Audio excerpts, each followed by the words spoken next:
I'm Greg Euland, Marketing Director at Reynolds & Reynolds, and this is Connected, the podcast with best practices and ideas to help navigate what is happening in the automotive retail industry in the world today. As the COVID-19 virus continues to change our world and how we live and work daily, this podcast discusses ways to continue operating in this unprecedented social environment. On today's episode, we have with us Brad Highland, Director of Digital Marketing at Naked Lime Marketing. Brad, thanks for joining. Hey, Greg, thanks for having me. Glad to be here. Of course. One of the big things I wanted to talk about today, Brad, and I'm hoping that you can dig into is service marketing. So with a lot of dealerships, service in some cases is the only part of the business operating right now. In others, it's certainly the primary part of the business. So we're hoping to talk to you a little bit about, service marketing and what this current environment means for it. Yeah, it's a great question, Greg.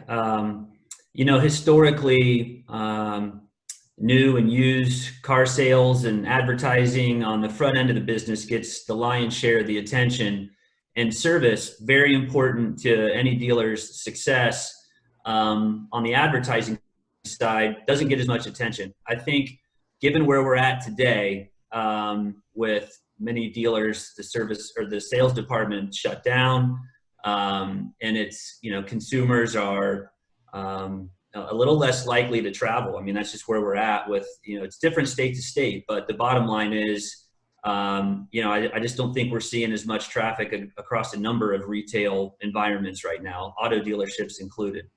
So I think on the service marketing side, it's an interesting channel right now. We've seen indicators that new and used vehicle searches on the engines have decreased. There's a lot of uncertainty and volatility out there right now around, consumer practices and behaviors. You would expect there are going to be some people that maybe defer a big purchase or a lease like an auto vehicle. So what's that mean on the service side? There are probably going to be another subset of consumers that might need to go get that car serviced because, they're just not going to go buy something right now. So service is, I think, an opportunity that dealers can still tap into given where we're at right now. And they may want to put some extra energy into it just to try to grab those extra opportunities that are out there. If somebody's got to get their car serviced, they're still going to go and try to find a place to do that. And I think our dealers have a unique opportunity to maybe capitalize on something that in a steady state environment may not have been available to them. Yeah, for sure. And with that kind of backdrop, what are some best practices, or what are some things that your team has seen success with advertising for dealers in the service department here in the last couple of weeks?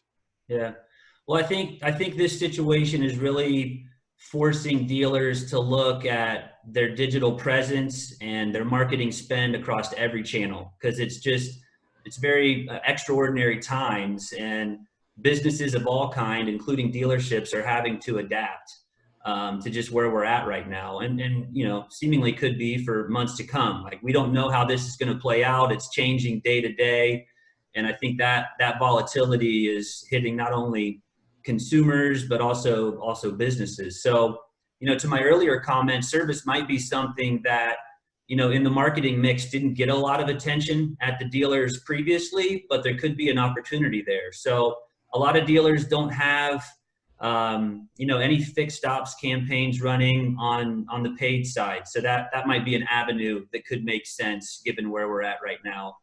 On the search and website side, most dealers tend to put their efforts around new content and search keywords and traffic towards vehicles and models and details that lend themselves to people going out and buying and leasing vehicles.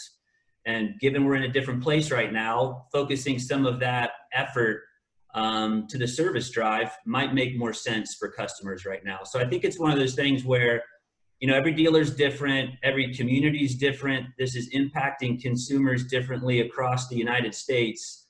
And I think just taking a hard look at where some of those opportunities might be, and then how you can reflect those opportunities in the way that your marketing looks for the foreseeable future is one of those things that, to adapt to where we're at, I think any dealer should be paying attention to. Yeah, and a couple of those things you mentioned, Brad, make complete sense. Talking about paid search and talking about kind of content on the site, so SEO and things of that nature. And those two pieces really are sort of in a lot of ways reactive marketing, right? So somebody goes out and searches for dealership service or car service or check engine light on or whatever the search might be, and you're making sure that you're present when they search for those things. What about, and this could be, I guess, kind of a sensitive topic, but what about proactive outreach to customers? Is there an opportunity right now to do that in the service department, or is that something that dealers should kind of lay off of right now? I think if you do it the right way, it can be a good move for dealers. But people are online, maybe more so than they were previously, just given the number of people at home and folks not, working as much as they were 2, 3, 4 weeks ago. So I think that there's still a lot of activity just on the search engines out there. So if you have the right messaging and the right approach, I think it can be effective for you. I think what consumers are looking for now in many cases is peace of mind on some level. So they want to know how businesses are adapting and what actions are you taking that can make your service drive a safe place for me or somebody in my family to be. So I think addressing those kinds of concerns with your customer base can be a very good thing. I think to my earlier comment about there being so much volatility and uncertainty out there in the retail space, I think you got to be a little careful probably on being maybe too pushy and aggressive with specials, those kinds of things. That could be a turnoff to a certain set of consumers. But if you do it the right way, I still think there are consumers out there that maybe more than ever want to find a good deal or are looking for an opportunity to maybe save a buck on a service that they may not have gotten 3, 4, or 5 weeks ago. They're deferring a car purchase, so now they're in a service position. So they're trying to maybe find the right place to go with the right service deal, to give them, an opportunity to go in and get done what they need to get done. So it's a delicate piece. It requires a lot of thought by dealers to do it the right way. But I think if you do it the right way, that's a much better path to take than just going dark on your customers. Yeah, that's fair. That makes sense. That makes sense. Yeah. Well, Brad, definitely appreciate you taking a few minutes out of your day to talk with us. While we have the audience and before we hop off here, is there anything else that you would want to touch on or anything that you want to say? Yeah, well, first, I appreciate you having me, Greg. This has been good, and I like what you're doing here. No, I think to piggyback off some of my earlier comments, dealers, like all businesses, are in a position where they have to adapt to where we're at, and I think that requires some level of creativity and outside the box thinking to be something different to their customers and consumers than they were before. We're just in a very different place. And I think the dealers that find the right way to appeal to their customers around safety, around a different customer experience that they can offer, given where we're at right now, are going to be the ones that ultimately have the most success through something like this.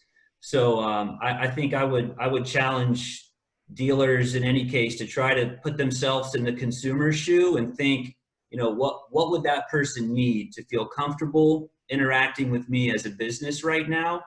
And then, put your time and energy into focusing on those things that are going to get your customers to feel good about you and a service that you can provide them. Makes a lot of sense. Definitely appreciate it, Brad. Sure. Thanks again for your time, and thanks again for hopping on today. It really does mean a lot. Yeah, glad to do it, Greg. Thank you. All right, thank you. This has been Connected. Stay safe, and we'll see you on the next episode.